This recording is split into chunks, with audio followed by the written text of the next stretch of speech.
That went quick. I don't even have anything. Heyo! Welcome to Omnibroslive.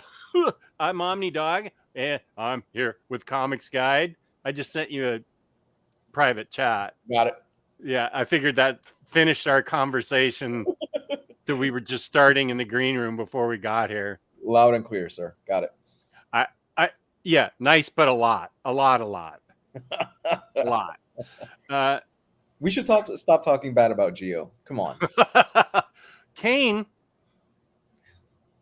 thinks you're Gabe. Oh, you know what? Gabe is a very handsome fellow, so I will take that. Way to handle that. Yeah, I'll take NFL dude. Of course, the answer to this question is that's been going on for like a week now, and will continue for a week. Annoying fireworks. I got actually. Let me show you what my daughter just sent me because she's pretty funny. This is she always sends me we rate dogs on Instagram or Twitter, X, whatever. And this says this is the puppy here. Puppies against fireworks. Puppies against fireworks, and this says this is Bobby's fighting the good fight against Big Boom. Up next, taking on the Thunder Lobby. That is adorable. You're so stinking cute. Come on. The Thunder Lobby. That just cracks me up. And yeah, both my dogs flip out. Well, mostly Thunder, but fireworks for both of them until they started not being able to hear them. Yeah. They did not. Oh, you're buzzed. Well, enjoy your buzz, Kane. Enjoy. Hey, good for you. Who do I look like? Do I look like Gabe? George Clooney. Oh, thank you. Yes, George Clooney. Hey, True Graphic, how you doing? Kane, have you read this yet? I just read this last night. This is 1949. And oh no, wait, Lou. Hey, let me say who's here, and then we'll address what I really want to talk to you about. Sienna, good to see you.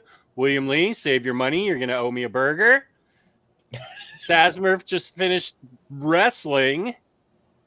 James is here to talk ice cream. Good. You see he changed his avatar there? I did. He's the that kid from Kim Possible. Wow. Yeah, it happened over the weekend. Yeah, I haven't seen that show in so long, but I used to really enjoy Kim Possible. It was a fun show. And there's Arya. I'll talk. Okay. No, it hasn't arrived in the mail yet. This book. Okay, I will talk about it. YP's here. Derek Tyler's here. Thank you, James. I'll take that as a compliment. There you go. A young Clint Eastwood. I'll talk to you about that. Yeah. Doing great. Just had cookies and cream ice cream. Well, that's one of the topics. Ice cream is actually forbidden for me right now, but that didn't stop me from having a cup of ice cream at the ball game on Monday. That's where I was at the Mets-Nats ball game. How was that? It went into the 10th inning, and the Mets scored 6 runs and won. Oh. And last night's game at Nats Park with the Mets in town went into the 10th inning, and they scored like another 6 runs. No, it was 2-2. I think, yeah, they scored like 8 runs and won both games. Wow. This, thank you. I have a lot of that memorized. I saw it so much. I have it almost as memorized as like Napoleon Dynamite. That was one of the first R-rated movies I saw as a like 13 or 14-year-old. I've never seen Dirty Harry. I wonder how it would hit now. I never have. Well, I mean, it's kind of what year was Dirty Harry? Let me see. I feel like I was 13 or 14, so that would be 73 no, 73 through 75. Somewhere in that ballpark. Probably 73 or 74. He took it through the 80s, but the first one was like 73, I would guess. Yeah, because I mean, in my mind, it's tied into kind of that 71. Okay, I was 12. Oh, geez. Wow, I'm way off. Because in my mind, it's tied into that kind of Reagan era where you got a guy with a gun and he could clean up the streets and stuff like that. That was a huge thing in the 80s in films and stuff like that. You had Yeah, but the twist Eastwood movies. started it in 71. Okay. And Okay.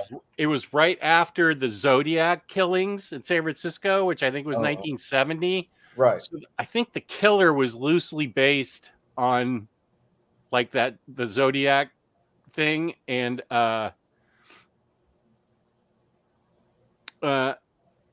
you weren't even born yet. Oh, Lou wasn't even born for 20 years yet. 89, baby. Joey, what up? Good to have you. Good to Jim have you. Carrey had a small role in one of the DH movies. Wow. No, it was super controversial because he had a Magnum 44. Yeah. And, you know, he has that speech where he's got the guy on the sidewalk with a hot dog in his mouth. He hasn't finished chewing it yet. He's ready to kill the guy. And I mean, it was pretty groundbreaking. Was it a good movie? I don't know. I enjoyed it. I thought it was exciting. I was, you know, it was groundbreakingly dangerous at the time, but I don't know what. Yeah, exactly. I know what you're thinking. Did he fire 6 shots or only 5? Do you feel lucky, punk? Right. But yeah, that was the iconic line from that, and he was ready to just freaking kill everybody with that gun.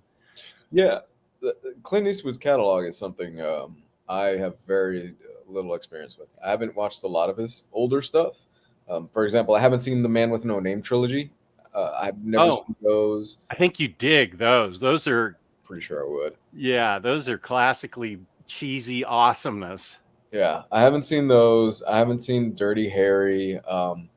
My favorite of his films is still Unforgiven. I absolutely. Oh yeah. Gene Hackman steals that movie. He is so good in Unforgiven. Didn't Eastwood win a Best Director for that or something? I feel like the Academy really recognized. I don't know, James. Did he? Dirty Harry. James, tell us what movie. Tell us how Unforgiven did at the Oscars. Yeah. Could you? Yeah, Unforgiven is kind of this. It deconstructs the whole myth of the classic man with no name, where as soon as he gets up into old age, there are scenes where he literally can't get on his horse and stuff like that. And for it to be Eastwood, it's like, wow, it hits a little bit home, I would imagine, for certain people, because this was the guy, right? It was him and John Wayne.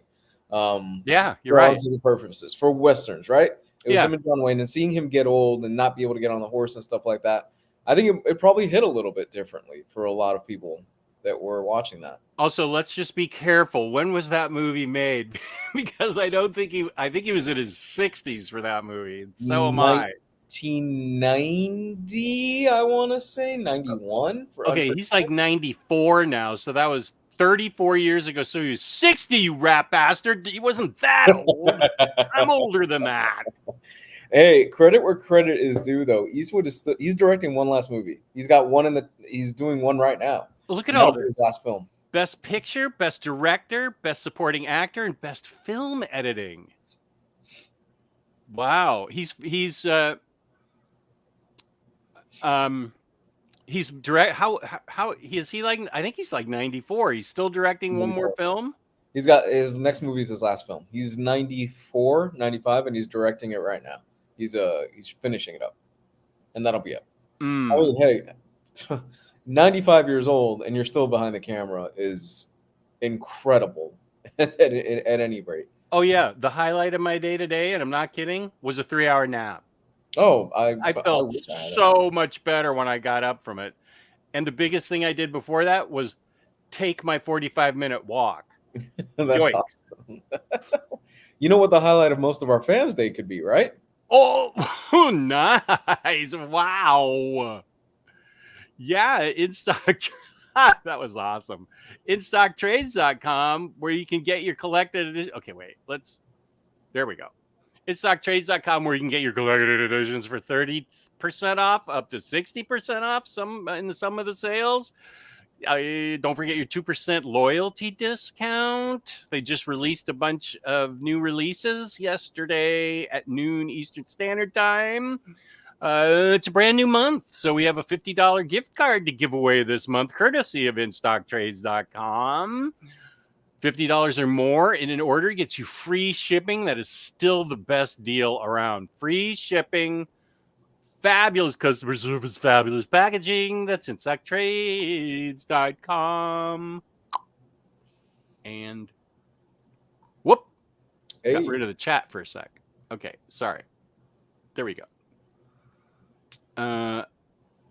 What's everybody said? Yeah, he is 94. You're correct. The mule. I haven't seen. What's the mule? About a drug mule? That was his last film. I heard it was okay. It wasn't that great, but it was his last one. Jesus, 1930. Think of everything that he witnessed in his lifetime, being born in 1930. He was a teenager. He was 13, 14, when Adolf Hitler died and the Nazi Party was destroyed. Oh my God. Holy God. You're right. He's seen a lot. At the end of World War II, he was 14, 15 years old. A few more years and he could have enlisted. Yeah. Although I don't think that stopped certain people back then from people lied, right? And if I'm not mistaken, people lied to get into World War II? Yeah, because yeah. I think a pretty common thing. Yeah, that war was different than the Korean War. World War II was people were lying to get out of the Korean War, but people were trying to get into World War II. Yeah, it's crazy what he's seen in his lifetime. He was around for classic Hollywood, right? Jeez. Yeah. He really was. Yeah, he was like a child of it. Okay, Crime Macho. I don't know what that one is. Oh, Crime Macho. That was his last one. I never saw it. Two Mules for Sister Sarah. That was a Clint Eastwood movie, right? My favorite, well, besides the play Misty for me scenes that were shot outside my house, was Pale Rider, man. I loved Pale Rider.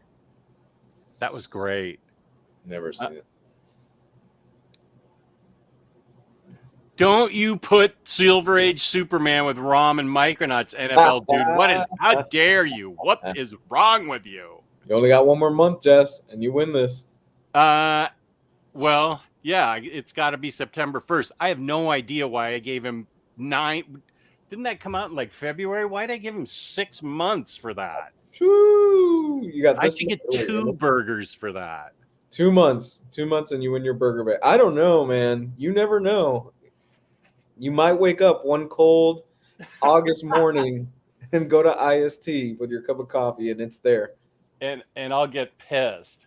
Okay, I missed Monday's show, but I actually do have a haul. Okay, cool. I think I might have already gotten rid of the evidence with the invoice. Yeah, I did. Let me just make sure that I have it all here. I feel like I put no. Oh, that's what I want to talk to you about. Dark Ride 3. I haven't read it. Is it good? What the hell? I haven't read it. I haven't had a chance. Jess, my time has been divided in 3 ways: my family, my daughter, and what I've been reading. Boring. And I count my daughter. I'd count my daughter in my family because I count her twice because she takes up twice of my time.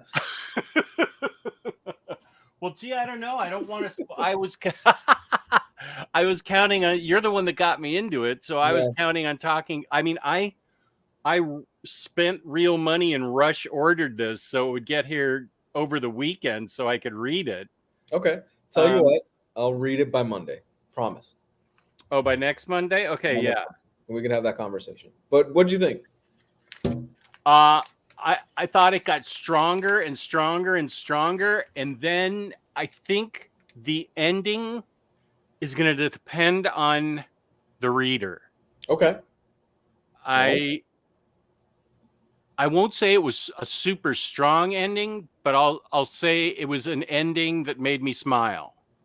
Okay, cool. All right, I'll take that. I don't want to influence you too much. I think it may, as they say, hit different with you. Okay, all right, I'll take that. Let's see what happens. Okay, I got Realm of X because I'm buying all of Krakoa until it's done, and then I'm never buying another X book for 5 years until they're all out in omnibus format. Whatever Gail Simone's run is, peace and love. I'm not collecting it till it's all in an omnibus. Mm-hmm. So Realm of X, the aforementioned 1949. Nice. Kane, it is good if that's all you care about my saying. Yeah. Ooh, Uncanny Spider-Man, Fall of X, Mm-hmm. which I'm really looking forward to. It's Nightcrawler as Spidey. I like that concept. I think that's really cool. And then it's got, look at this. It's got the bat. Okay. I highlighted the wrong guy. It's got the Batman Who Laughs writing on the back. Like, what? Oh, I that's can't even cool. escaping the what? I have no idea what it says, and it's hard to even, but it's Uncanny Spider-Man, Fall of X, Stranded in Vanaheim, whatever that means. Batman, Catwoman, the Gotham War, because I'm going to catch up on Batman. Wolverine, I don't. Does this count? Have the adamantium surfboard in it? Because no, wait. Oh yeah, I was collecting, and I got X-Force also. These are amongst the last two Marvel OHCs. For my lifetime, who knows? It could change by then.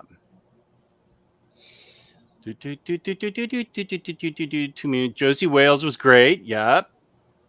It's part of the bet. What's part of the bet? Nuh-uh. I need context for that.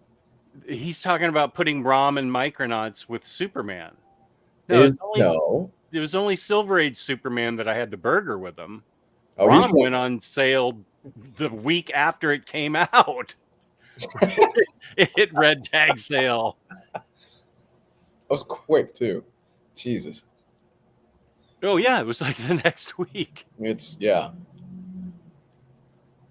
Hey, there's JT Whitewolf. Nice. Good to see you. Yep, you can get a deluxe now because I couldn't wait to finish that series. I'm glad it came out on time.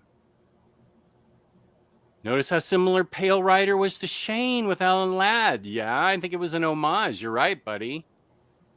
I'm with you, Kane. It is so hot up here right now. I mean, it's July, so it's going to be. For now, all I care about is 1949. Okay. Wait, did I just... Yeah, I put it in here. Just a sec. I'll tell Lou the concept. The concept is she is incredible. It's all in black and white. Or except for then it goes to the future. Okay, let me highlight myself, and I'll explain the concept to you, Lou, because it's kind of cool, I think. She is a super hot shot detective back in 1949, and there's been a serial killer with like the same MO that has been haunting her for 3 years, and she thinks she's about to get him. She gets an FBI partner. But then when she dreams at night, she's in the future. Ooh. Her dreams are... let me get it. In the year 3000. She's in the future. Nice. Cool. That's what her dreams are. And her dreams help inform her search for the killer in 1949. But how she's able to be in the future and in her dreams and in 1949, I'll let you figure that out. I thought it was a really cool concept. It's okay. And the art's really strong. Does it make sense how it all ties in at the end? Yeah. Oh, it makes sense by the middle of the book. You understand cool. everything by the middle of the book. Okay, cool. Yeah, it's really well done. Oh no, I don't want to show that. That's a spoiler. So yeah, the art's really good, and I thought the concept was pretty boss. I'm trying to. All the 1949 scenes are black and white, and the future is in color, right? Yeah. Okay. No, the bet was that Superman would not go to the red tag sale, NFL dude. I don't know about ROM or Micronauts. I wasn't willing to make that bet. I thought ROM, Lou knew, but I thought ROM was going to be like a bestseller. And Lou predicted it would be like red tag sale within a month or something. Yeah. And it was a week later. Yeah. Everybody had over ordered it. Yeah. I predicted it was going to flop, and kind of did. I mean, at Yeah. least.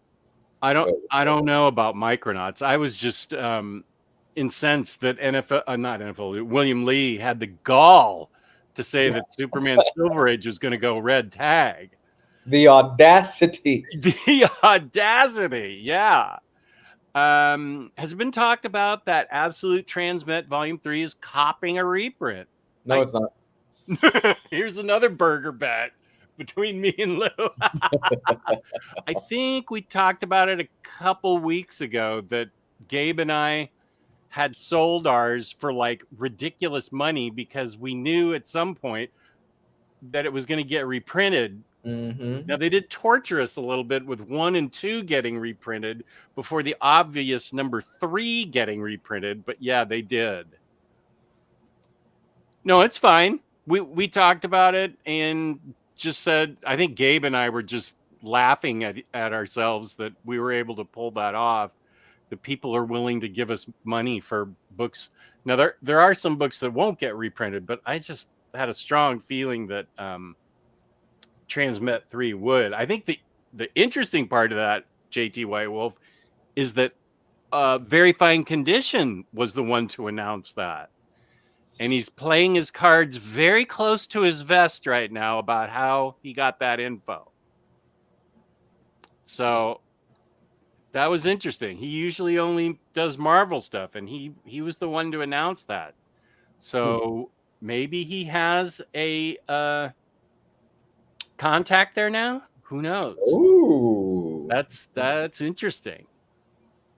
I have okay, so we can't talk about Dark Ride. We already talked about Dark Ride. What have we already addressed the Jim Lee commission controversy? Okay, so Gabe and I brought it up on the patron show this past Saturday. I don't mind bringing it up again. That's fine. Patreon.com/Omnibroslive, where for $5 a month you can join Gabe and I in a bit of a live stream, kind of what Jess is doing with me. You can actually join us and ask us questions in real time, in person, with a camera on and everything like that, for the price of a cup of coffee. We had some guests on this past weekend, and it was actually really fun. We had some really good conversations. And yeah, and there's an archive of all of the previous ones that Gabe and I have done. So there is hours and hours of content that you guys have not seen. That Gabe and I incriminating ourselves and putting ourselves on an FBI watch list at some point. So there's a lot of good stuff there. But hey, go ahead. Please bring it up. It was kind of interesting, the whole Jim Lee situation this past weekend, right? Yeah. I will just give my 2 cents that I think I'm trying to think of why the controversy happened. I don't think that I don't think people were aware of what he would charge when he did commissions, because I don't think he's done them for so long. He probably hasn't accepted commissions for so long. 15 years. 15 years. Okay, so this is the first time they've been printed. Yeah. So this is a capitalist society, and it is based on supply and demand. Jim Lee is arguably the most famous. I would say he's. I'm just going to go ahead and set it. I think if he's not the most famous artist still working since 1990, he is in the top 3. I would argue Alex Ross is just a little bit bigger. Okay, that's fair. Yeah. I was going to mention Alex Ross as a comparable. You can't go to Alex Ross and get a commission for like $1,500. I mean, Adam Hughes charges $6,000 for a commission. Yeah. No, Adam Hughes charges like $15,000 for. No, wait. Adam Hughes charges serious dosh. If you want to buy an original something he's already done, it's $5,000 or $6,000. If you want to commission Adam Hughes, it's like north of 10. So it is about north of, yeah. So with Alex Ross, I'm glad you pointed this out, because with these guys, it's not like you can go up to their booth at a local con, give them a crisp 20 and go, can you draw me Wonder Woman with big boobs, please? And then they'll draw you Wonder Woman with, you know, gigantic boobs.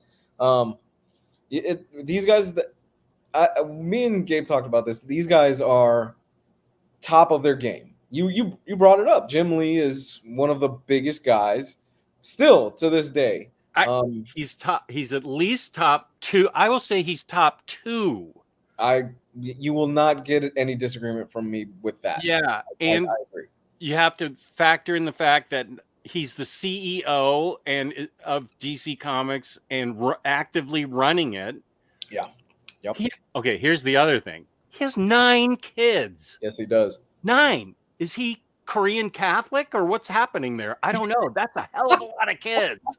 Oh, Korean Jesus.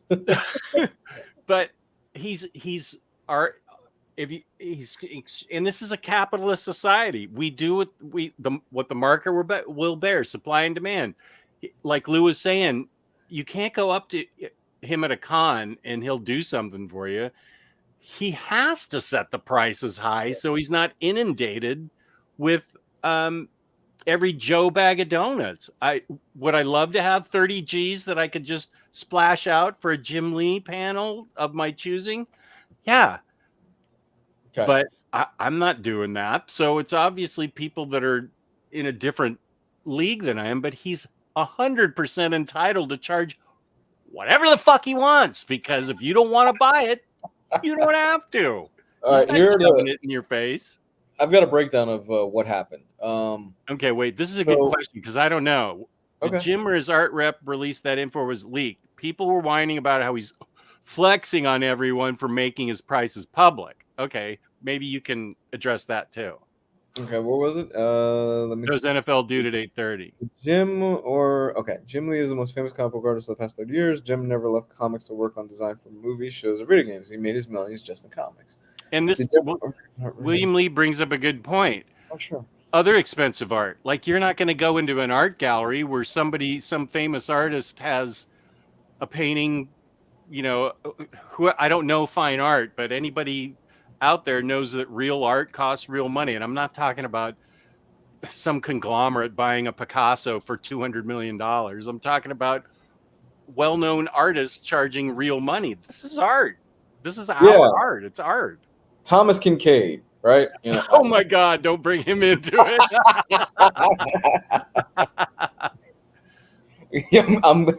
You're not a fan, I'm assuming, of Thomas Kincaid. Oh my God. What was he called? The painter of light or something? Okay. So what are your thoughts on it? On Thomas Kincaid? No. Jim Lee. Thomas Kincaid really had a thing for alcohol. I will say he was a very known. Oh, he was. Yeah, he had a huge, a big problem. Is he alive or dead? He died. I want to say. Did he die from alcohol? Cause of death. Hold on. Yeah, he died. Alcohol intoxication. Yeah. Shit. At age 54. Whoa. Died of alcohol and tranquilizers. Oh, he mixed them. Okay, yeah. Alcohol and pills, never a good combination. Okay, so you're speaking ill of the dead. That's good. Okay, go ahead.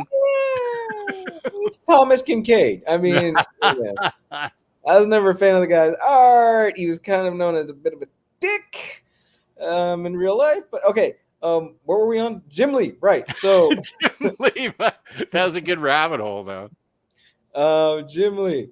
So, right. Jim Lee, here's the thing.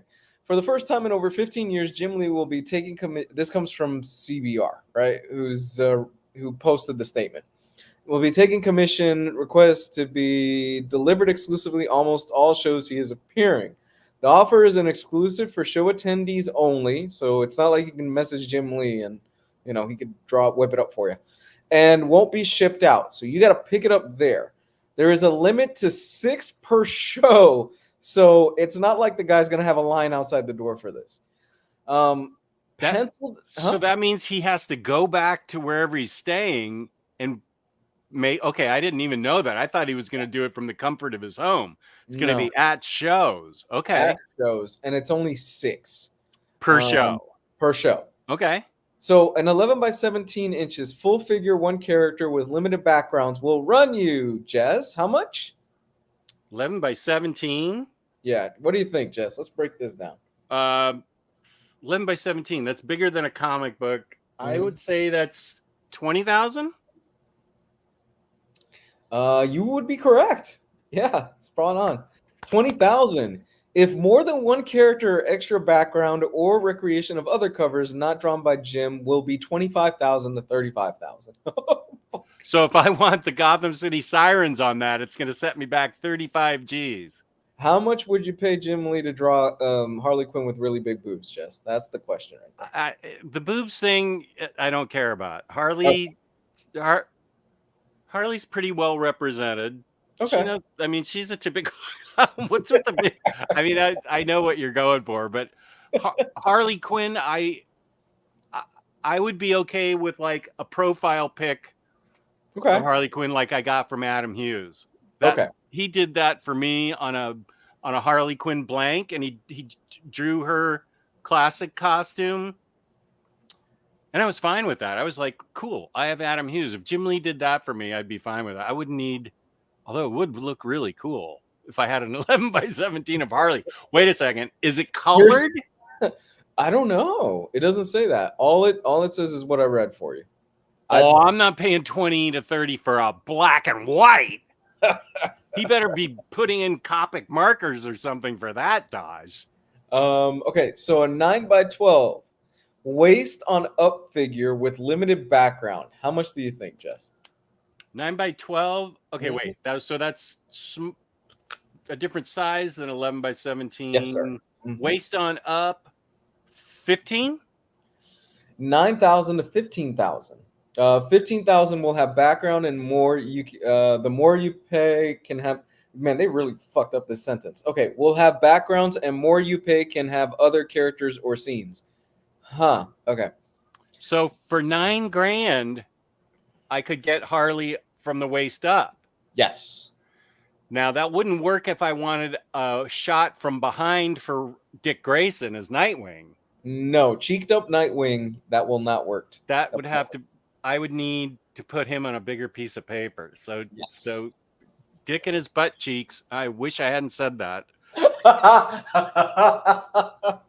I'm a child. I'm sorry.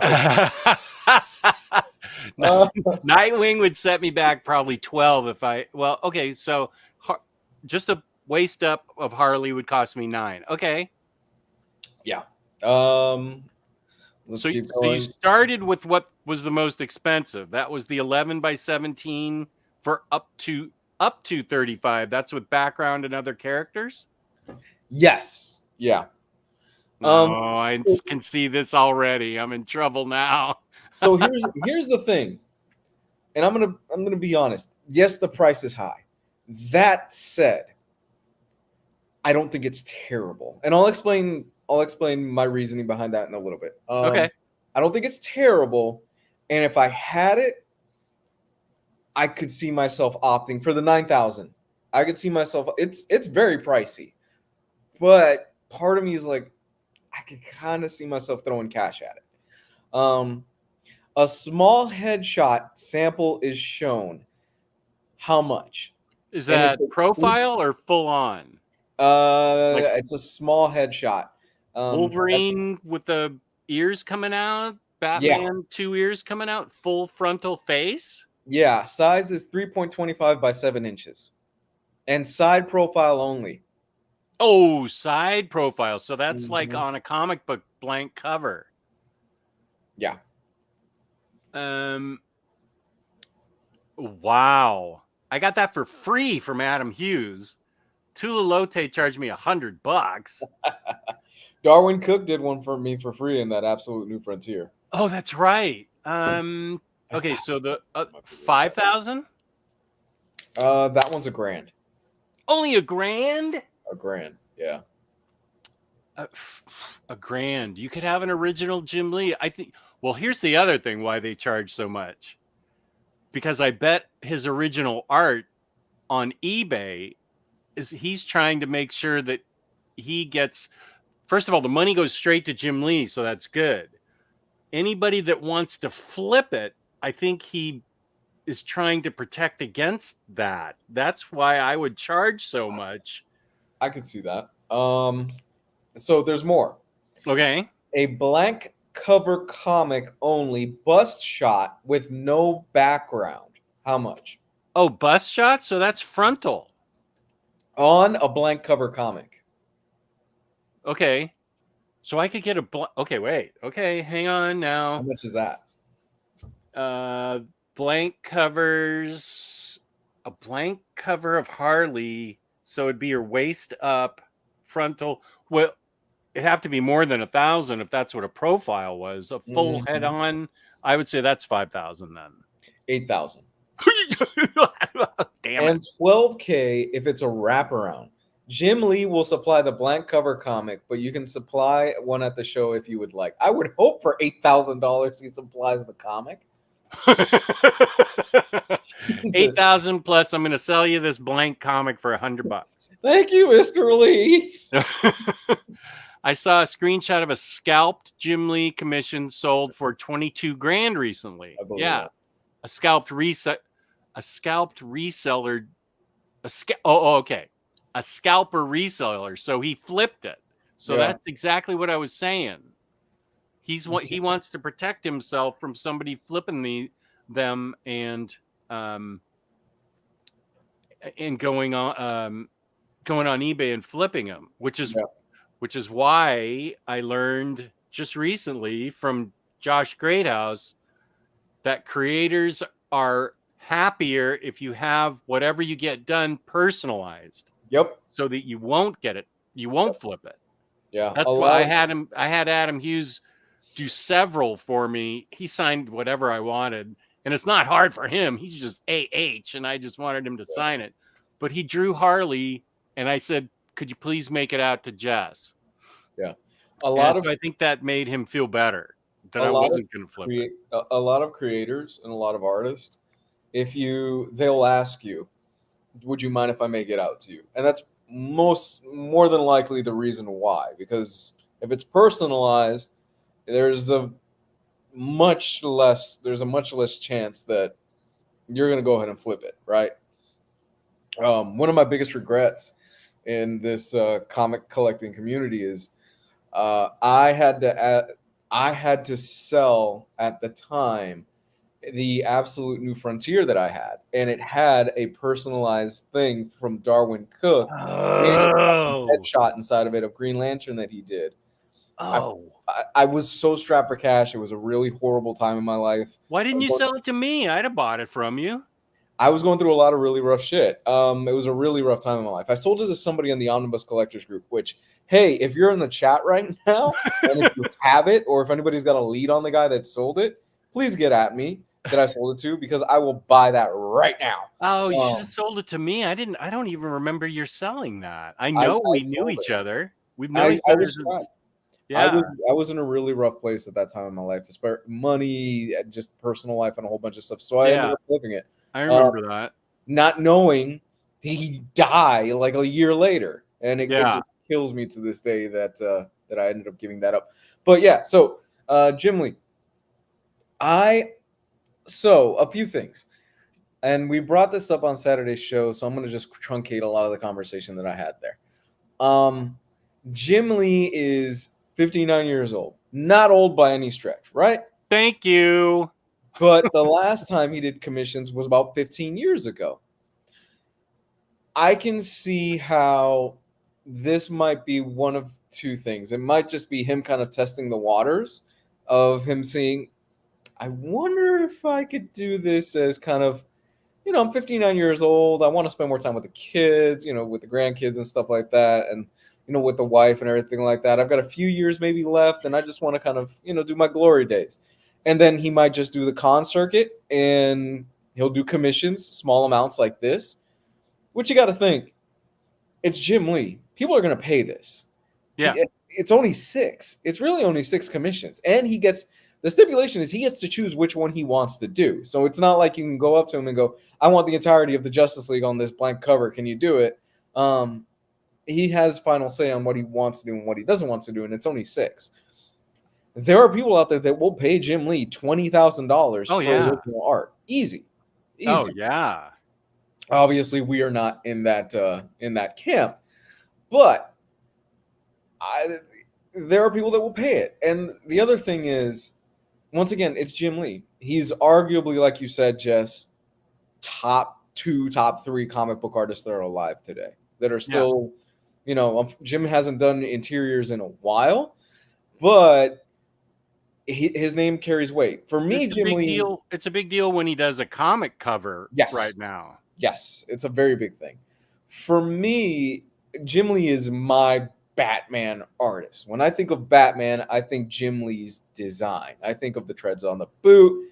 I think of the short ears. I think of that iconic photo, that iconic image of Hush, where he's kissing Catwoman on the roof.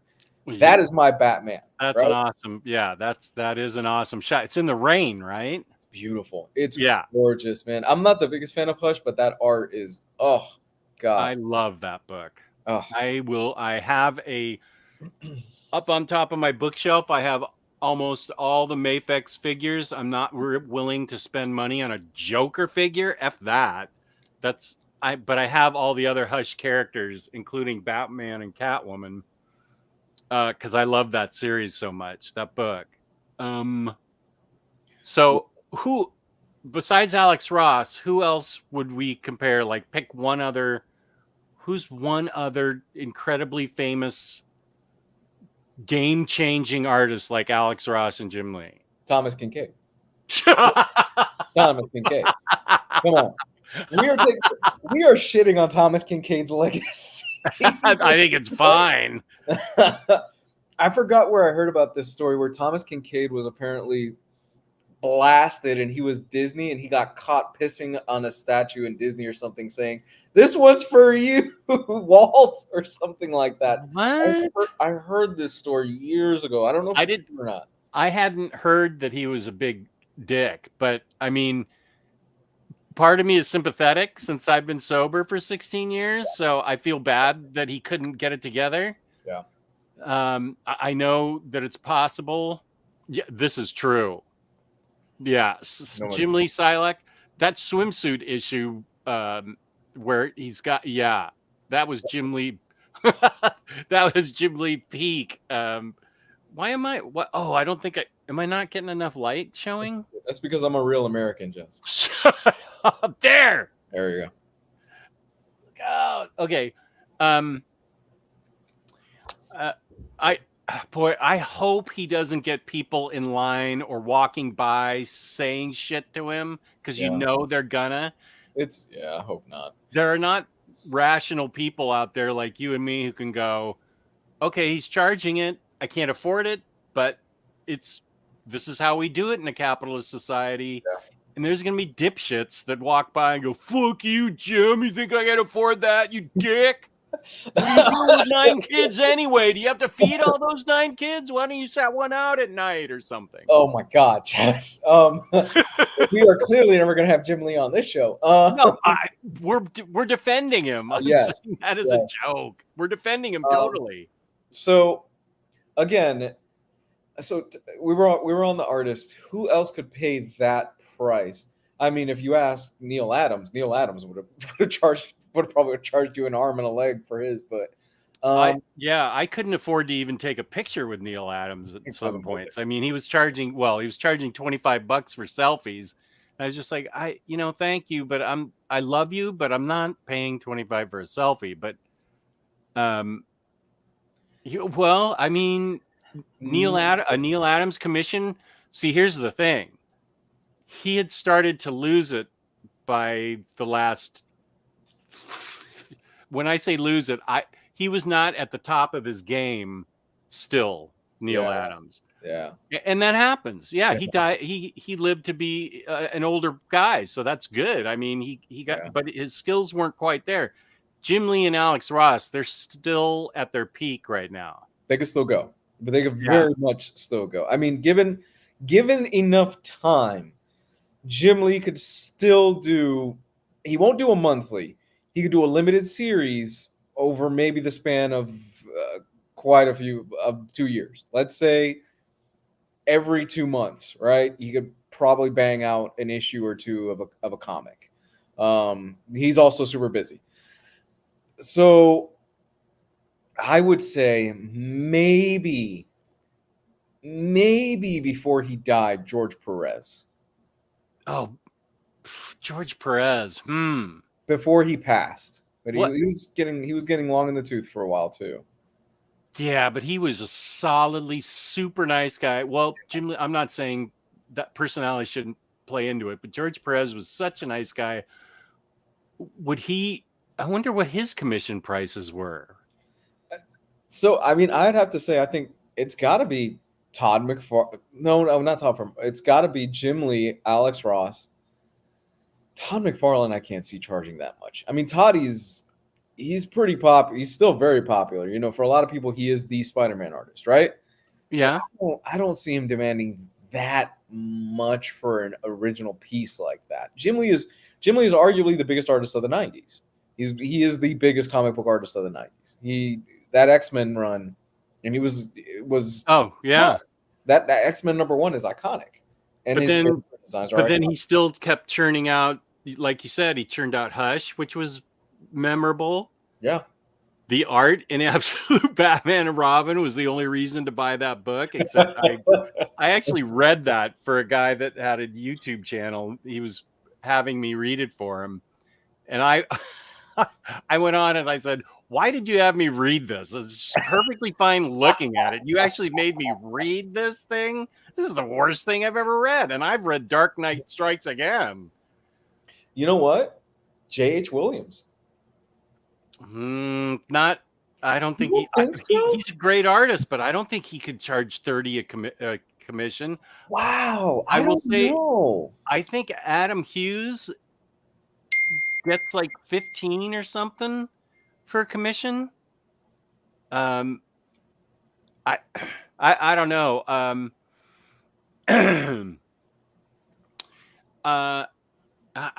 I saw on Facebook. I'm part of. Josh got me to join Adam Hughes Fanatics, and there's only like 1 or 2 posts a day, if that. But his, I assume that's his wife. She's always in touch with that group, and she said she listed in that group what he was going to be charging at Heroes Con for that kind of thing. And I mean, I can, let me see if I could pull that up. We all know I'm not really that good at searching. Mr. Awesome, you missed us talking shit about Thomas Kincaid for about 30 minutes. Oh, I have to update Facebook. Come on, just give me the groups. What about, I know he won't charge, Greg Capullo. Oh, he would. He's a great artist, but I don't think he's getting 35. No, he's not getting 35, but he's, for an original piece, he'd charge you a good amount, I think. He was, for the 2000s, Greg Capullo was the Batman artist, right? For a lot of people. 2012 is when New 52 started. Mm-hmm. So I would say for the what are those? The teens, the 2000 teens? Yeah, for the teens. Oh, Sazmurf, what the hell are you talking about? That they painted everything yellow and Robin took him out with a chop to the neck and they had to do an emergency tracheotomy because Robin killed a Green Lantern? What? It's not canon. God, come on, buddy. Well, canon is what you make it. I don't know. Oh, hey, now this is important. Jim Lee isn't sitting in Artist Alley, though. He's going to be in his own room with security. Okay, good. Yeah. No, Jim Lee is not going to be sitting next to the guy who's drawing hentai for $5. Okay? He's not going to be doing that. Okay?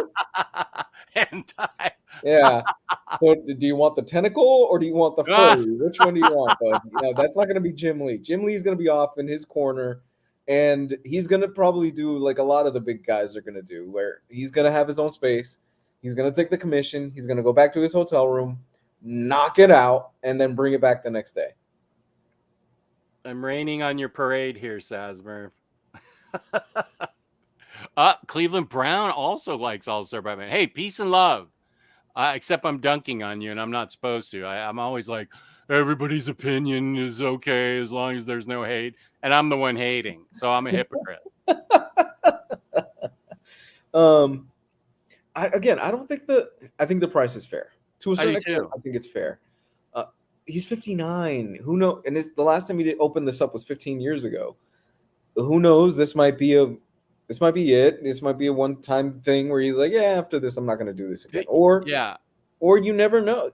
Again, he's not old, right? But at the same time, he's starting to get up there a little bit in age, and there are people out there that will pay this price, especially for an original Jim Lee piece, with the mindset of, this might be the last time I get him to do an original piece like this. Or you never know what's going to happen to him. I'm going to hold on to it, and maybe one day I flip it or something. There are people out there that unfortunately are like that, right?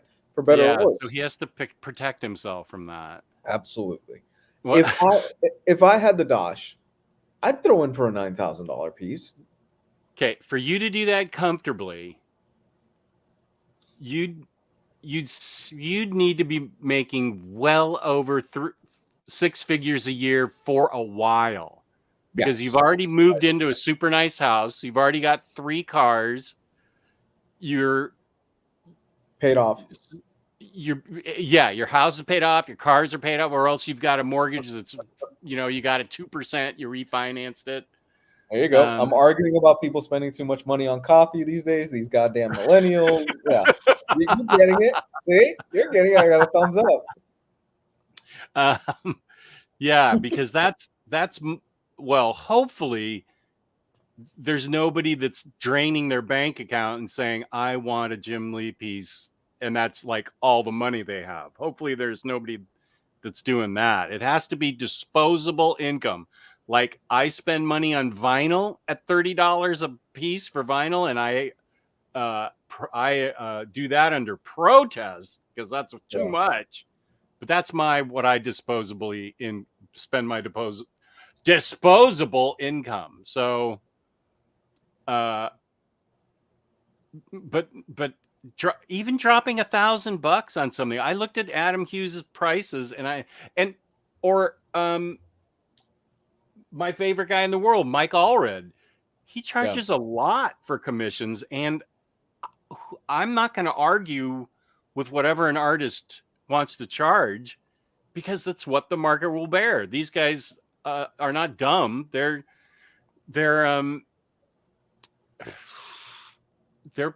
charging what the market will bear. And I'll say this: if the market doesn't show up for Jim Lee, let's just say it doesn't, then he priced it too high. But I bet that's what he's gonna get. I think he'll be fine. I think people will pay it, and I'm kind of have to wonder if maybe this is him testing the waters. This is all just super, this crazy speculation, right? Maybe this is him testing the waters of, in a year or two, he might go, I'm going to step down from this DC stuff. I'll still pop up around the country doing cons and stuff like that, and you can get commission pieces from me for that amount of money, but it'll be limited to 3 commission pieces, 3 to 6 at the con that I do, and this is the price, and it's a set firm price. Yeah. Fabio Moon charges between $1,000 and $2,500. I'd pay that for an original Fabio Moon. You know what? I would too. Yeah, that's a pretty darn good price. Yeah, that I think is fair. I don't think that's too high at all for somebody like Fabio Moon. Bill Sienkiewicz can definitely charge $25,000 for a commission. There's an argument to be made there, yeah. And some let me look in the chat. Somebody NFL dude said Dave McKean probably charges $25 for his paintings. That is probably true. he did it. And you know what? I bet his original covers for Sandman and Hellblazer. Well, I know he did Sandman.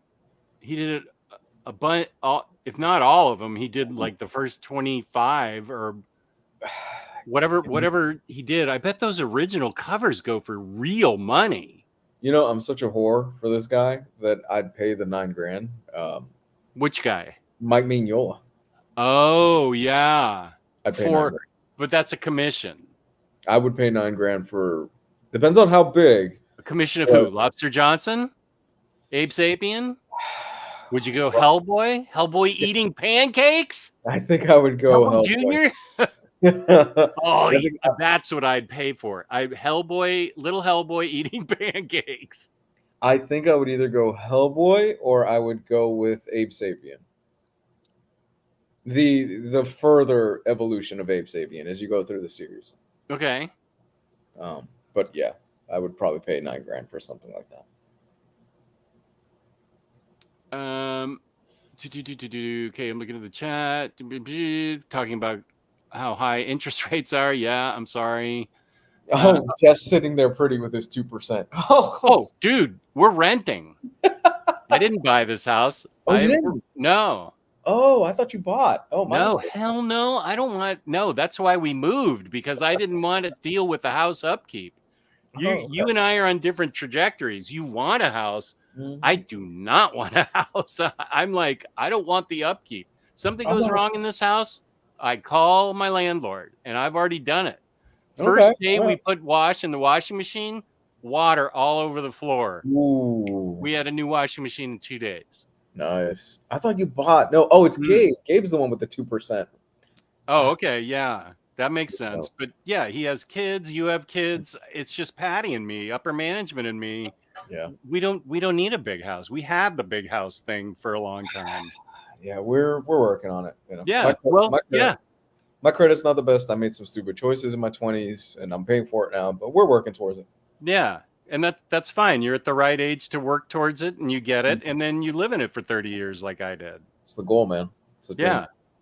I reached that goal, and then I said, I don't even want a lawn.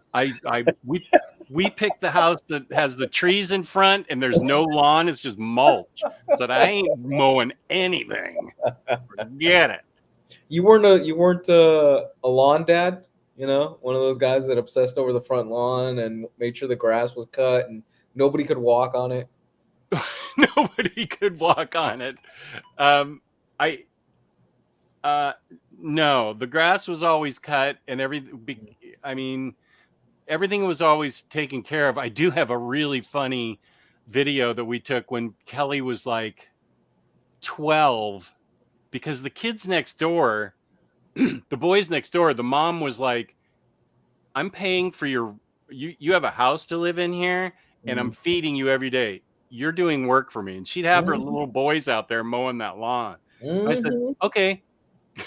This is my daughter who doesn't even like to go outside because there's bugs in the world. So she had two of her friends over and they're on the sidewalk cheering her while she mows like half the lawn. And she's treating it like she's Sisyphus rolling the rock constantly up the hill. Oh, no, you did not just do Sisyphus. I told, yeah. What a pull. Oh, my God. She hated it. And I was like, okay, but if you want money, you got to do something to earn it. My parents had plenty of dollars, but if I wanted anything, I had to get a job. I had to do things to get money. I always had to get a summer job. I have fond memories of my dad waking my ass up at 5 a.m. to go do fucking lawn work. And I would just be out there just angry as all fuck because I'm missing my morning cartoons and I don't have cereal in front of me. Yeah, I believe it. I would be pissed. And my dad would get mad because I would fuck up the lawn inevitably because I could barely hold up the fucking lawnmower, you know, because it was a push mower. I could barely hold it up, and I'm trying to push it, and I'm cutting all over the lawn and stuff. I'm getting into the neighbor's side and everything. And then my dad would get mad at me. And it would end up the same way almost every time. where my dad would have to fix the mistake I made because I cut too far into the neighbor's lawn or I fucked up the line and it wasn't straight. And then I would just give up. I would just go, Dad, I'm going inside. The lawn's done. And then I would just hear from outside my dad yelling at the top of his lungs, cussing at me. And I'm just enjoying my Saturday morning cartoons, eating my bowl of cereal. See, now that's a legit strategy to fuck it up so bad they won't ask you to do it again. But it turns out I married my mother, because any job that I do around the house, if it's not done right to upper management's expectations, this is just like my mother. She wanted things. I remember this. We had the friends. They had older boys than I were. They were like 10 years older, 12 years older, and I was really good friends with them. So when I was little, she'd hire them to come do it, and they'd talk to each other, and they'd say, "What are you doing? Where are you going?" "I'm going to Mrs. Bragg's." "Oh, you're going to have to do it Mrs. Bragg's way. You can't do it the regular way." And they're like, "Yeah." So they knew it'd have to be, if they were sweeping, man, it better be immaculate. And that's how it is with upper management. So you can see why I wanted to move out of the house. I didn't want that big house so Patty could come out and say, "You missed this, this, this, and this. And can you do that, that, and that?" And I'm like, how did I end up in hell? I remember one time he had the edger, the oh edger. yeah. He had me use it one time, and I didn't know how to fucking use the thing. So he's like, "Yeah, you just use it. It's simple. You just point it this way, and I'll turn it on, and you let it go." By the time I was done, my legs, my ankles were a bloody mess because I kept clipping my freaking ankle. Oh, and it just whack, whack, whack. And that was with the weed whacker turned to do it, or was it a real? It was the one with the little white whip on it, the weed whacker. Yeah. You could turn it so you could edge the lawn. I got whipped by those things too. Those hurt. Dude, at one point I just threw it on the ground and I just went inside. I gave up. I was like, I'm not cutting up my legs anymore. It fucking sucks. Were you even getting paid, or was it part of your rent? It was part of me being a son, being my father's son. No, it was 6 a.m. It was probably already 90 degrees outside. It was the middle of summer. Yeah. And I hated it. I absolutely hate it. That said, I'm kind of looking forward to being a lawn dad once we do end up getting our own place. Yeah. I think JT White Wolf says being a lawn dad is fun until winter comes and it all goes to shit and looks horrible. Yeah, winter has a way of effing things up. Oh man. Up here, maybe not in Florida, but here, yeah, once the snow melts, if you get like a big snow and it melts, it just everything looks terrible. It's just slush. Yeah. I just checked to confirm the Art of Mignola doc from 2021 had a 10,000 tier for a commission. Okay, well that's what he charges. I'd love to get an original commission from JSC, one of my favorite artists of all time. He was there at the Torpedo Factory, at the Torpedo Comics signing with Adam Hughes. I was really there for Adam Hughes, but I didn't want to just go, "Oh, hi, I'm here for Adam Hughes." I brought some J. Scott Campbell comics for him to sign, but I didn't have him. I spent all my time with Adam Hughes, his drawing on my comics. Moon, yeah, rates. My dream home is one with 3 bedrooms, 2 bathrooms, and a nice lawn. I'm partial to Craftsman. I love a front porch or a ranch. A ranch house is a great idea.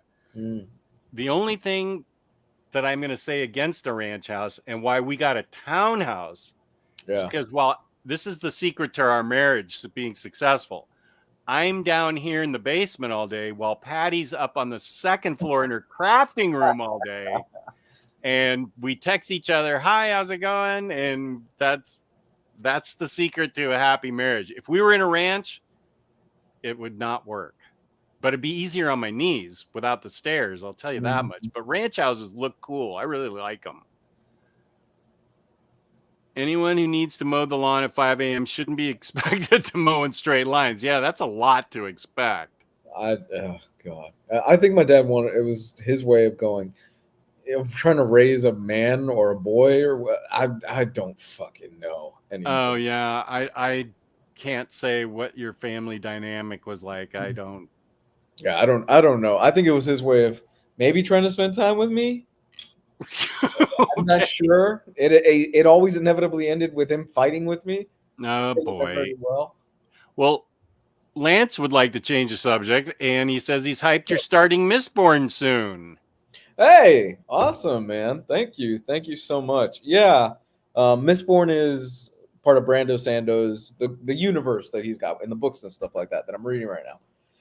Yeah, thank you. I'm super excited to start that. That kind of so I'm reading Rhythm of War right now, and I'm 600 and something pages into it. So, and I feel like I'm missing certain connections that I'm sure once I read Mistborn will kind of pop into my head, as far as certain things that aren't clicking all the way. Um, I Yeah, I basically love that. If anybody is reading Rhythm of War, has read Rhythm of War, it basically just becomes Die Hard. It becomes medieval Die Hard towards the second half of that book. Um, Lots of people, Kane and JT, have both read Mistborn too. So where yeah. is that in the order? Is that the last book, or does he have books after that? Well, you don't need to read anything in certain orders for the most part with the greater universe that he's building. Oh, It's okay. right. Every series is more or less standalone, but certain things are crossing over now as we're getting deeper and deeper into the universe that he's building and stuff like that. And it's becoming more apparent that a lot of things are going to be intertwining a lot more in the next few years. So again, I mentioned this before, and actually Joe Goose hit me up a week or two ago. He's like, "Hey man, Oh, I'm really thinking about starting this. What do you think?" And I said, "Absolutely, go for it." So my recommendation is for anybody, if you found any of the things that I've said in the past few weeks to be really interesting, as far as what I've been talking about with Stormlight and the Cosmere and what Brandon Sanderson is writing, do it now because it's only going to get more tied into all the other books that he's writing and everything like that. But right, I'm deep into Rhythm of War, and I've changed my mindset where I was like, I'm going to start Malazan after I finish this. I've shifted my mindset to I'm going to do more of the Brandon Sanderson University's building right now. wait, Over what's the- Malazan? It's a completely different book series by a completely different writer. Oh, Yeah, yeah. it's something completely different. But Okay. um, I'll mention that in a second. But I'm going to jump right into Elantris, then Mistborn, which is 6 books all by itself, and then 6 books for Mistborn? there's 6 books out for Mistborn with 3 more planned in the future. He's Height got what? he's got an insane timeline mapped out. He's got, I think, the next 15, 20 years mapped out of what he wants to do in terms of writing. So I'm going to read that, Elantris Mistborn, and then there's a few secret projects along the way that I'm going to read. And then eventually I want to read The Sunlit Man, which is the last project that he put out before I inevitably, and this will carry me probably all the way up till December, when the 5th book of Stormlight Archive comes out. And that's my plan pretty much for the rest of the year, is to dive deep into this. I sound like a So, crazy person. where will you be September 1st when William Lee owes me a burger? Right here, because I want to see the payoff of that. where where will you be in the Mistborn series? Will you be in the Mistborn series? Yes. Oh, yeah. Okay. September? Oh, yeah. Because so I started Rhythm of War is 1,200 something pages. I started Rhythm of War. So for reference, I was on page 160 last week, and I'm now on 630. So Okay. Oh, if you're I keep reading up, yeah, if a I keep up lot. the pace that I'm at right now, I should finish Rhythm of War within the next 2 weeks. And the other books in his universe are significantly smaller. So I should be pretty deep into Mistborn by September.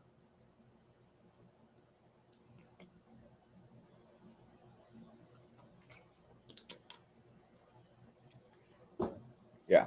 Well, this sounds amazing. Yeah, no, it's incredibly massive, and yeah, this he's been trying to get this off the ground for years as far as a TV series and movies and things like that, but He's sold it to people, but they just cannot. It's just not happening. And he was on a podcast like a year or two ago, and he's basically said that Hollywood doesn't know what to do with him because he doesn't need their money. Oh, he's got his own Dodge, and so he's very wealthy. He is extremely wealthy off of this series. so he's not groveling to Hollywood, so they don't know Bingo. how to treat him. He's Bingo. got FU money. Good for him. Bingo. And it's very apparent that when he goes into meetings for his stuff, that he's very particular, and I don't blame him because he's never had an adaptation of his work done, and he is without a doubt the most successful fantasy author living today. But he's very particular about his stuff, and he wants it done right, and I think that's kind of caused, butting heads and things like that. Wait a second. He's building a castle in Utah? I haven't heard that, but yeah. Does he have 9 kids too? No, he's got 2 kids. 2 kids. Okay. Yeah. That sounds. Yeah. And the dude just publishes so much so quickly. I was just looking up his work. Okay, good. Well, good. I believe all the rights reverted back to Brandon. Right. So he's because he's got FU money. Yeah. So he's flat out said. I don't think he's Korean Catholic. I don't even know if that's a thing. He's flat out said that Hollywood doesn't know what to do with me because they'll offer me money and I'll say, well, I want it done like this, or I want this amount of control. And they go, well, we can't really do that. And he's like, okay, well, fine. Then I'm not giving you the rights to my projects. Which good for him, man. Do it right or don't do it all. That's what I think. Yeah. So he's openly also said that he's had some issues with Wheel of Time, the Amazon series, because they've drastically altered characters and changes and stuff like that. And he's famous for finishing up the last 3 Wheel of Time books. Who's Wheel of Time? Robert Jordan.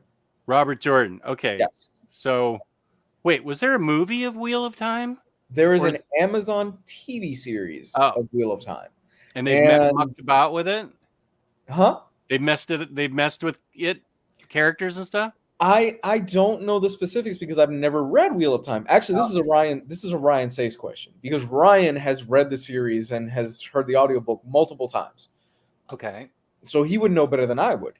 But apparently people in the Wheel of Time fandom have had large complaints about the way that Amazon has treated the series and some of the changes that they've made, killing off certain characters that they shouldn't have killed off, things like that. So that's my plan for the rest of the year regarding that. And my hope is to kind of wrap everything up and be ready for book 5 in December. So fingers crossed. I'm a crazy person because that is a lot of stuff to read.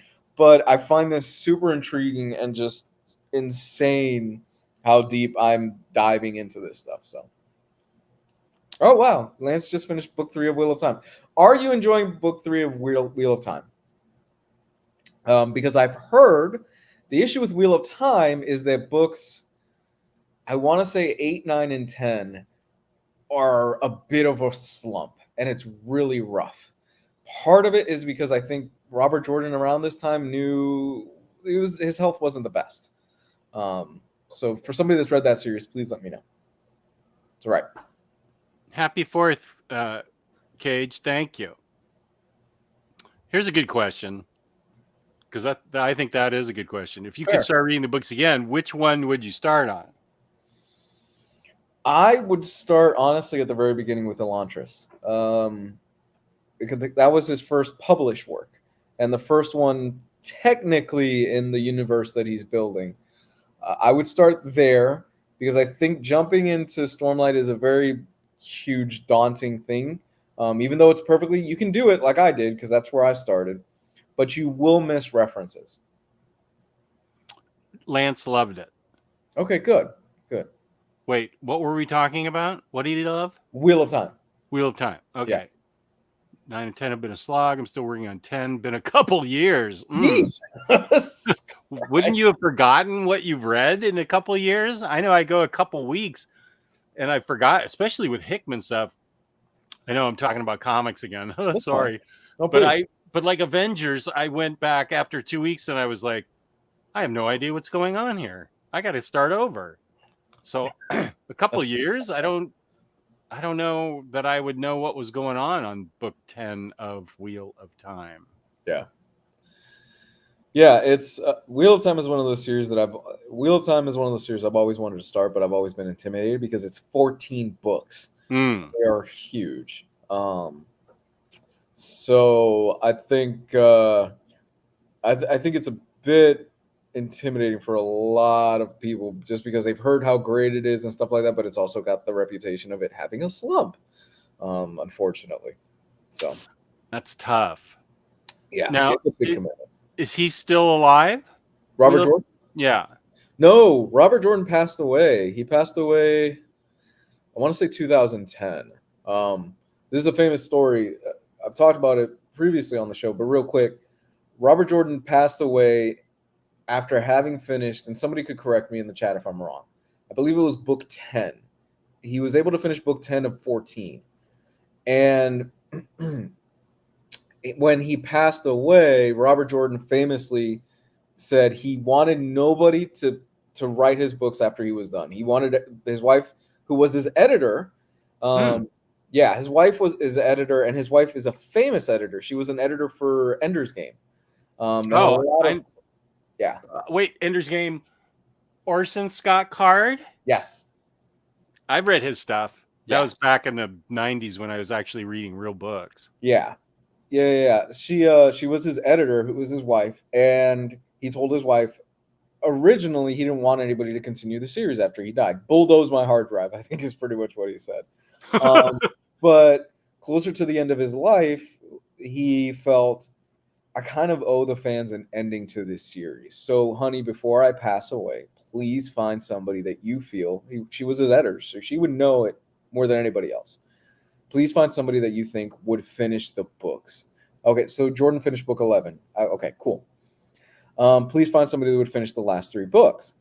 And Brandon Sanderson had put out Elantris. He was just an upstarting name in the fantasy series. And his wife reached out. Robert Jordan passed. His wife reached out to Brandon Sanderson, and she said, do you want to finish the series for Robert Jordan? And he ended up finishing the last 3 books with extensive notes and details by Robert Jordan. There was apparently a lot that he left on the table for him to work with. So that, and did people, and that is that how Brandon Sanderson got famous, by finishing those books, or was he already famous at that point? He wasn't as famous as he is now. He was just starting to break into the mainstream industry and into the mainstream. I think he just had Elantris out at that time. I don't think he had anything else out. And him finishing up Wheel of Time was the thing that just catapulted, because it's not that he just finished Wheel of Time. Any jackass could go, yeah, I'm just going to write the ending of this book series, right? But to do it well and to respect the source material that came before and to respect the legacy that came before and what that means to a lot of people, it's a daunting task, and he pulled it off. It's largely regarded as the books that, after the slump, because there was 8, 9, and 10, I think, is the slump. He wrote 12, 13, and 14. So there was another Robert Jordan book, and then he brought the series back, and a lot of people love how he ended it. Okay. Yeah. Well, now this is a good question. Do they have Elantris at InStockTrades? I stopped buying books anywhere else thanks to you guys. Whoa, what a good segue. Thank you, sir. InStockTrades.com, where you can get your collected editions 30 to 60% off, but you're not finding Silver Age Superman in the red tag sale there. No. Don't forget your loyalty discount, which adds an extra 2% to that. $50 or more gets you free shipping in an order in the United States. This is a new month, so we're going to be giving away a free $50 gift card to a loyal viewer, not a moocher that shows up at the end of the month that just shows up to win a card. Sorry, I started ranting, I forgot where I was. Oh, fabulous customer service, packaging. That's InStockTrades.com. Whoops. I almost thought that was me. Nope, not you, man. Here's AS. What up, AS? Oh, I love man. that How's it Superman going? symbol. What up? Hello. Here's a question. Actually, I can even answer this question, but it's is Mike Flanagan adapting it? The Dark Tower? I didn't know that. What's he working on? What's Flanagan working on right now? He's doing a new Exorcist movie. Mike Flanagan's working on an Exorcist film right now. I don't know he was doing Dark Tower though. That's cool. Did you ever read Stephen King's Dark Tower series? It meant a lot to CNSS 84. Okay, cool. Lou, have you ever read the Stephen King Dark Tower series? I read all through my childhood as he was releasing them while I was growing up. Amazing fantasy and much better than the comics. So I only read Gunslinger, and I read it when I was younger, and I wanted to always come back to it. But I've always been another series that I've always wanted to just dive in and read, but I've never gotten the chance to. I've heard great things about it, and I've heard the ending is infamous. Some people like the ending, some people don't like the ending of the series. So I can't judge it based on that. But I will always respect Stephen King for finishing that series because did you ever hear the story about? So right, Stephen King would put out Dark Tower, and I think he put out. Again, I'm probably wrong on this. I think he put out the first 4 books, and he put them out pretty quickly, and then he took a break for a long time. And then it was forever because I read those first 4 books. Yes. It took forever for that 5th one to come out. Right. And the thing that made him put out those other books was he got hit by that ambulance. It was that accident that happened to him, the famous accident where did you hear about this? No. King got hit by an ambulance? I think it was an ambulance or a car or something like that. But he got hit. He was in a car accident where it hit him and he almost died. And that accident was the inspiration also for apparently Misery. Because he was bedbound. He was in the cast and everything like that. But it also made him, I think, again, I'm paraphrasing, and this is all stuff that I've heard through hearsay and years and years and years of things that I've heard, right? I think it was also the thing that helped him get sober. It helped him clean himself up. And it was also issues. It was also the thing that made him go, I need to finish Dark Tower. I've got 3 books left. I haven't finished it. I really owe fans an ending to this series. There it is. The black Buick, because he was walking on the roadside in all black before dawn. Oh. Yeah.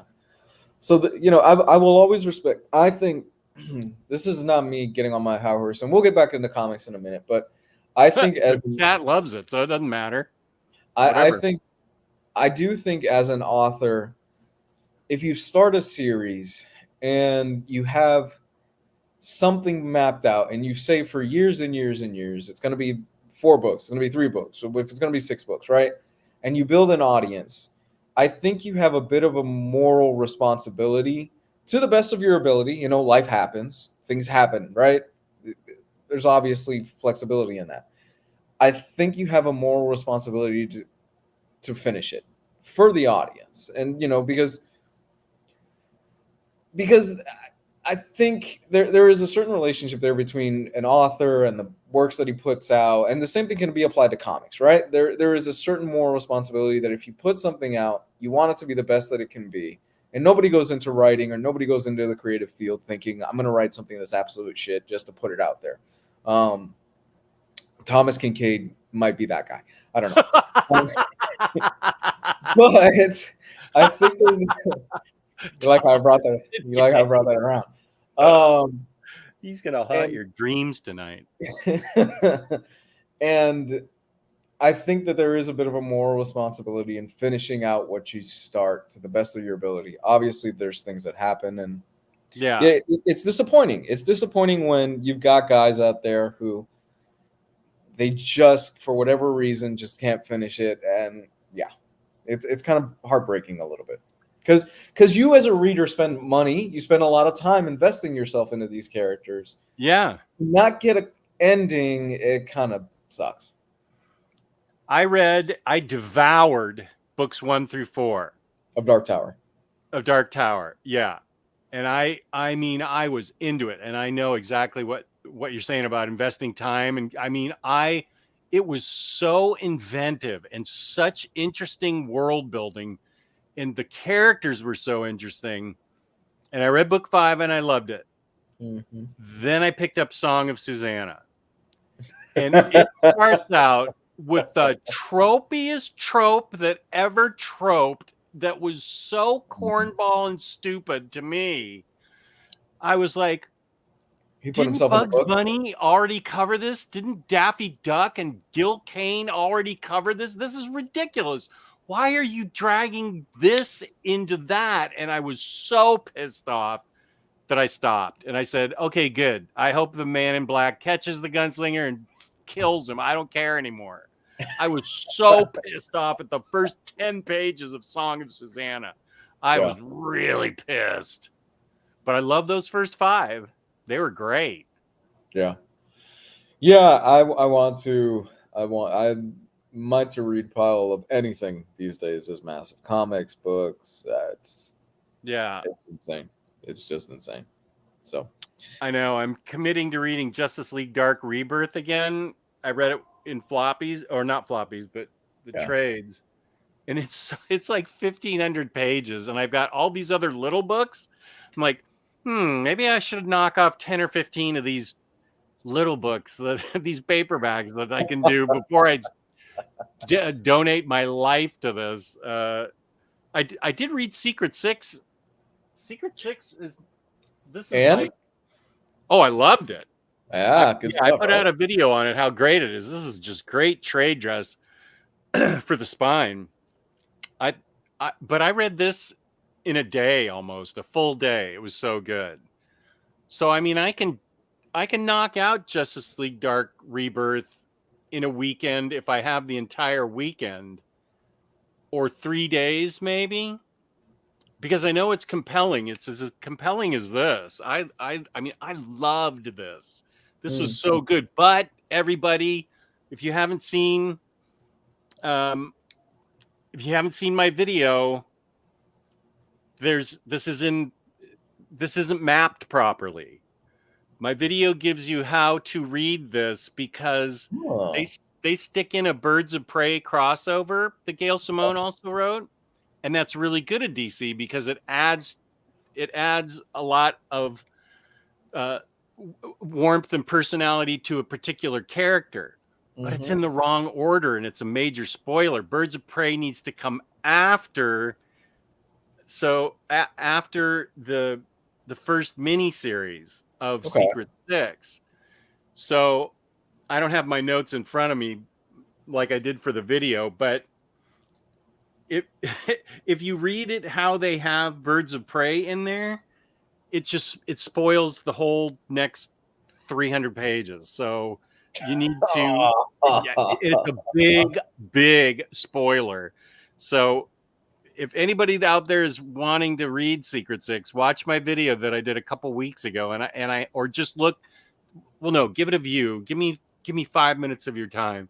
But I've got it written down in the description how to read it, because you do have to jump from like page 200 to page 400, then go back to 300 to read it in the proper order. So otherwise, it's such a great read. I was so happy to read it. Is it as bad as the Spider-Verse Omnibus? Remember that? Oh, yeah. Remember how big of a pain that one was, where you had to have sticky notes? I think we did a video on OmniBros where I showed it, and I had 30 sticky notes in there. You got to jump there, then you got to jump there, then you got to jump there. I hated that shit. But I feel like for the Omnibus, the Spider-Verse Spider-Geddon thing, I haven't read it yet, and I think I could read it no problem, but I think they mapped it a little bit better. Did they? Yeah. My understanding is they mapped it much better this time. for the whole big chunk. It's a big one. So they that's what I heard, that they mapped it properly. Okay. But yeah, I have a ton of small books. Well, none of these. I read 1949. Can't read any of these X books yet because I haven't got there. Yeah. Oh yeah. I'm taking a break from X-Men. No. Did it break you? Oh no. Oh, I finished Reign of X and then Inferno and Death of Wolverine, Lives of Wolverine. And that was a good stopping point because now I'm going to be going into Destiny of X. And I've got a reading order for that.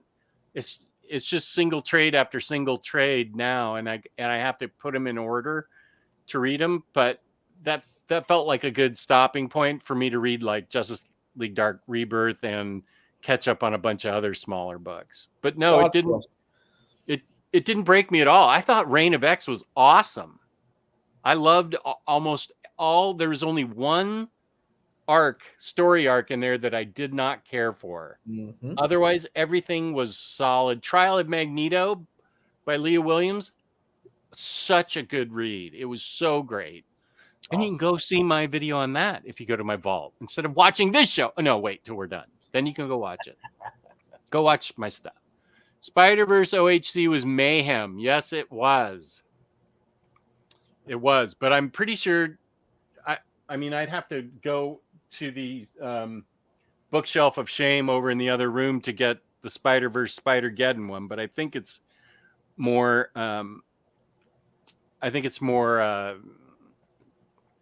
Reasonably mapped.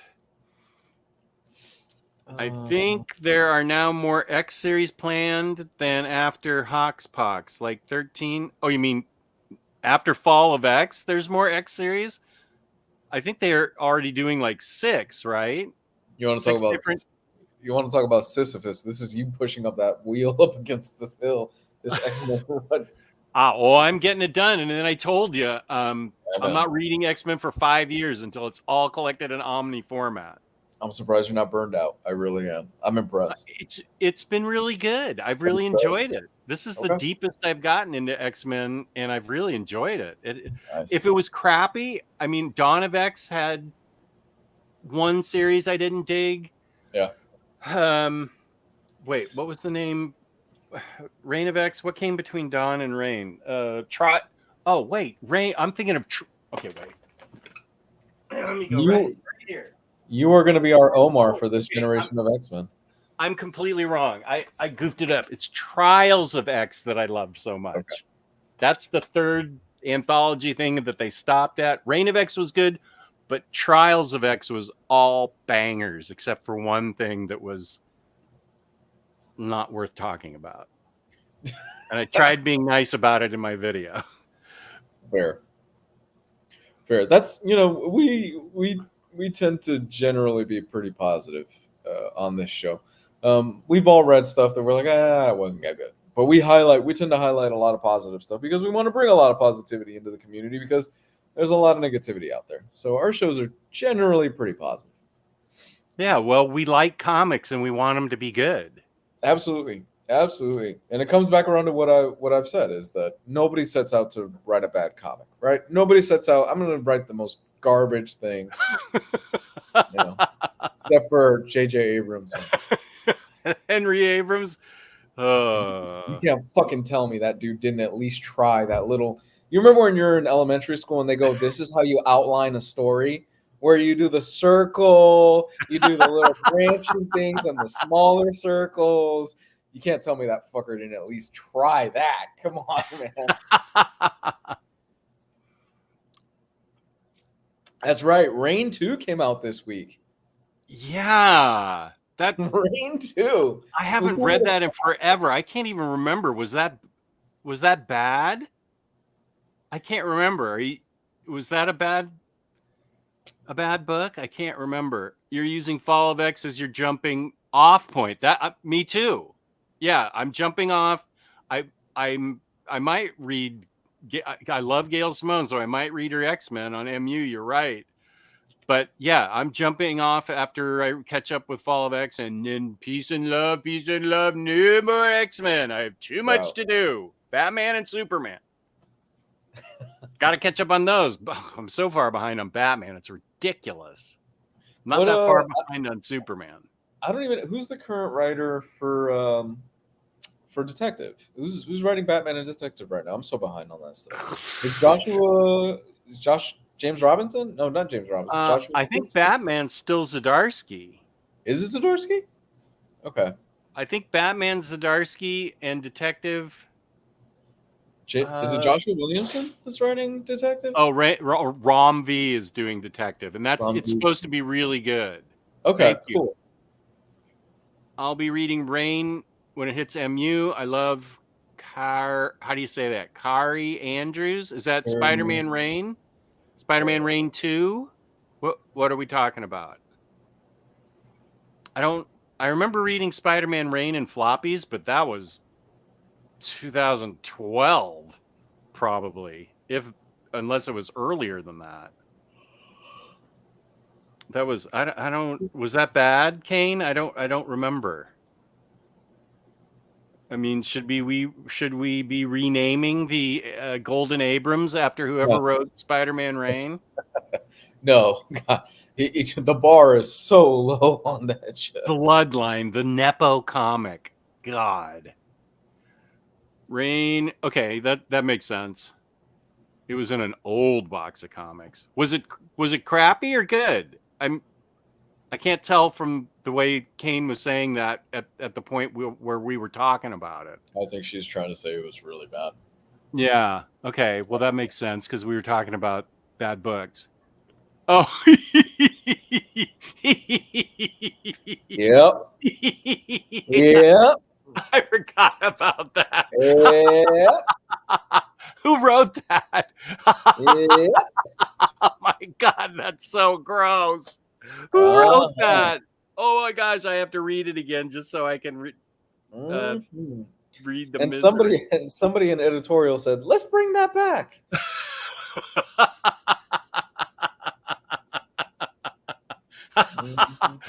That's so gross. God, it does make sense, but since he's radioactive, well, he got. How does he have radioactive web thingies coming out of him, and everything else isn't radioactive? I mean, he has powers of a Okay, I realize I'm going up the deep end here, but he has powers. You know, he can shoot spider webs, and those are probably radioactive. His blood's probably radioactive. I like Rain. He tried to do an homage to DKR, then Andrews did that, and it's hilarious. Okay, so it's Kari Andrews that read. Wait a minute. I'm kind of lost now. Is Rain? Lou, you just said Rain 2 is coming out. Rain 2 came out this week, the first issue. Okay, so. And to be honest, I kind of want to read it just to see how they walk across that minefield of Peter's. That was, that was 20 years ago that I read it, so I don't remember any of it. The art was good, and did he and or she, were they also the writer and the artist? I've never read it. I've never read Rain. Yeah, I can see why. Let's see. Hey Siri, who wrote Spider-Man Rain? Oh, Kari Andrews wrote it. Okay, thank you. Wait, hey. No. I just had it. No, I don't want to call anybody. Stop. Okay, Siri, stop. Okay. Freaking. It just said. Okay. Okay, Kari Andrews was the writer and artist. But then she wanted me to call Kari Andrews, so I was like, wait a sec. Reign 2 is sparking controversy. Oh, because there's the possibility of AI art was used as backgrounds for some of the panels. It's on The dumb bird. Is that X? Yeah, that's it. That's the Dumb bird app. Yeah. Carey was cutting promos on his IG2. He said something like, Hero comics are cutting like a dull knife, so I'm coming back with the sharpest comics I can make. Carey. Okay, thank you. With Reign. I don't think Hero Comics are cutting with a dull knife right now. I think Hero Comics are the best they've ever been. I know. So, Carrie, what are you coming at us with? Like radioactive vomit, or what's happening here? Oh, comics are fun, Jess. Comics are fun. Oh, OmniDog's getting a shout out on somebody's top 5 comic book YouTubers of all time. He said this is from my friend Brian. He said some very sweet things about you. Well, that's nice. That's very sweet. Yeah. Be forewarned, he does mention you have that guy from Near Mint Condition, Omar, on. Oh, I have him on? That I gotta watch this. Wait, what's worse? The infamous night with Norman and Gwen Stacy, or This radioactive is gonna be Sophie's choice of me jumping in the lake of hellfire. What now? Or hold on, the Norman Osborn, Gwen Stacy, or or the radioactive spider webs that eventually end up killing Mary Jane. And if you've read Reign, you know it isn't really the spider web you're thinking about. Okay. I had forgotten all about that part. That's hilarious. I gotta reread that. Occam's razor. Occam's razor says the simplest one is always the right solution. So I will go with the one that upset me the most, and that will be Norman and Gwen Stacy, because I'm still unhappy that Gwen Stacy was killed. So, and that was 50 years ago. Yeah, so I was. You could still see that image in your head when you close your eyes. Oh, people were posting it. Yeah, there was a guy called Norman O's face or something, and he changed his name to that and was constantly trolling me. Jess, Larry posted the link to that video in your Discord under the YouTube channel. Oh, that's nice. Thank you. Hondo says, Jess, you got mentioned. Oh, that's nice. That's very sweet. Who is this person that is rating the 5 best? I recognize 2 of them, but I don't know the other 3. Is Comic Storian one of them? Because I know he was considered a very popular YouTuber. Be forewarned, he does mention you have that guy from Near Mint Condition on. Omar's on my channel. That is the best. I have to watch this now.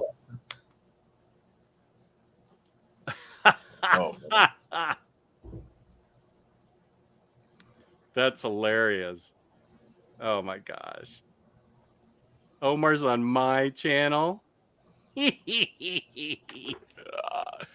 Sticky Goose Comics made the video. Well, peace and love, Sticky Goose. Thank you for saying nice things about me. I'm going to have to watch this. I usually don't.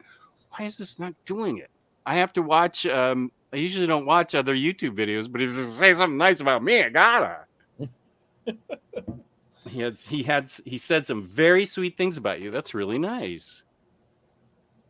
Yeah, I know it was retconned in Nick Spencer's run, but I still have that image that's never leaving me. There's some things that you just... People were using it as their profile pic, and when they were tormenting me back in, like, when did Kristen and I read that? We hit the hardest wall when we read that together. I feel like that was 2021, and I haven't gone back to finish the Straczynski run. It hit me so hard. I was like, oh my God, I'm never reading comics again. It's It's very infamous. That is a run that, oh, you know, Straczynski's run gets a lot of shit for its ending, but I had always heard, for the most part, it's actually really good. It's really solid. I enjoyed his introduction of the spider totem and Right. Moreland and stuff. That was really good, and Mhm. that's lore that continued right on into Spider-Verse and stuff. Right. So I actually really enjoyed it. And then I know the Minister of Comics read JMS's autobiography, and he specifically said, "I did not want to write that. Editorial made me write it." And so it, except for, I mean, I really should pick up the rest of it. Kristen and I both just went, "Holy smoke, what just happened here?" We were in a daze for that entire video. That sounds right. Yeah. No, I'm not going to stare at the sun. The image is already in my brain, Kane. If I go blind, it's still there. Yeah, Moreland, that was a cool invention of his. And the whole spider totem thing, it was good. I enjoyed it. I actually gotta get going, Jess. It's getting pretty late over here. All right. I miss the minister too. He and I were just talking, and yes, he is loving life. He just bought books, comic books, for the first time in months. Good for He's him. so busy, but he's got 2 kids, new job, wife has a new job. So he's got his hands full. But I need to finish Batman the Animated Series, and then I can have him back on, because he'll come back for that.